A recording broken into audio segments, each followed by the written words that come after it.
When it comes to the brutal winter weather, we can't seem to catch a break. Record cold has gripped Kansas and Missouri, causing issues everywhere you turn.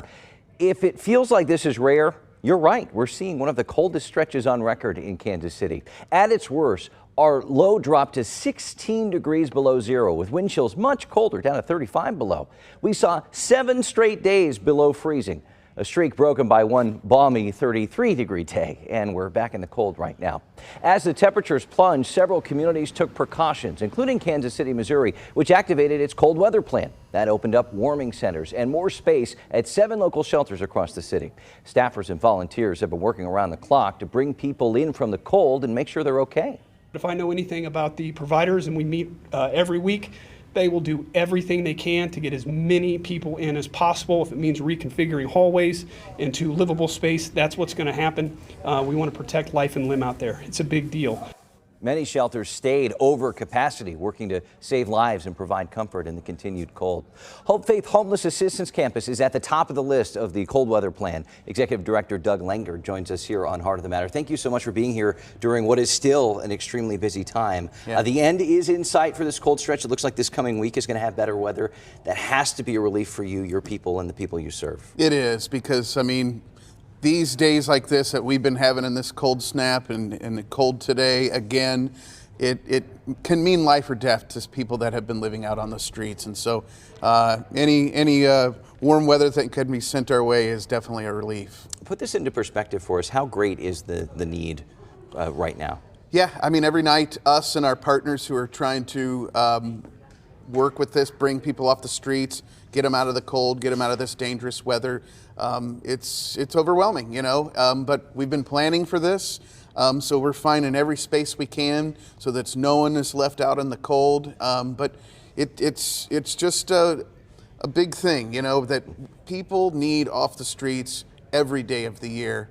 But when it's this bitterly cold, it literally, you know, we've lost lives in years past and even this year. And so that's why it's so important to do this. Yeah, and when we look at the stats where we haven't really gotten above freezing, you have the day center. That is a whole new factor, I imagine. Yeah, so what we do at Hope Faith, we go from overnight shelter. Last night we slept 172 people. They were safe, warm, and rested. And then thankfully we're able to open right back up and bring them right back into our building so that they're not stuck out in the cold. And it's just that at least there's some solutions there. Looking back on this is kind of a debrief. I know we're kind of still at the tail end of it, but what would you change about how you handled it, how the city handled it? Yeah, I mean, if I was going to change anything, it's just always more of the wraparound things. So we were able to reach out in this cold snap to some doctors to come in and help us with hypothermia, frostbite care. That stuff I think we should do a little better job at the front end to say, hey, how can we get those support systems in place? We scrambled, people have responded.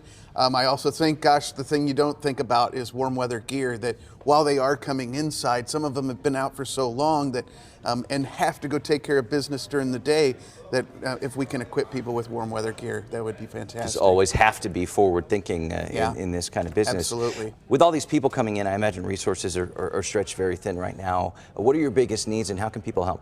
I mean, the biggest thing when you do shelter is you need people to care for them.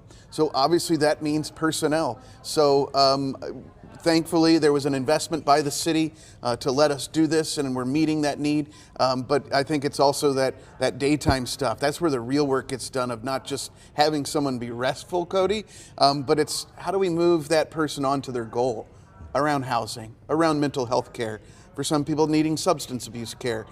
So, you know, if people can ever trust us or some of your favorite shelters with a few of your own bucks, we can go work with those people to help bring them to what their goals are in our great community. Are there items that people could donate that you would take in? Yeah, I mean, we've got an Amazon wish list that goes around a lot of cold weather gear. I mean, we're talking boots, coats, scarves, gloves, hand warmers, those types of things. So please check that out with us, or again, your favorite place to donate to, because yeah, people are really stretched. But we're thankful that there's a great response. Kansas City's a caring community to give back, and so thanks for those who have already done that, and for those who might consider doing that. It's a great city to call to action. Yeah, and winter's still not over yet. A couple months to go. We know you'd be busy. Doug Langer with Hope Faith, thank you very much. We just told you about some of the items that Hope Faith needs to help people in our community. If you'd like to pitch in through donations or volunteering, go online to hopefaith.org.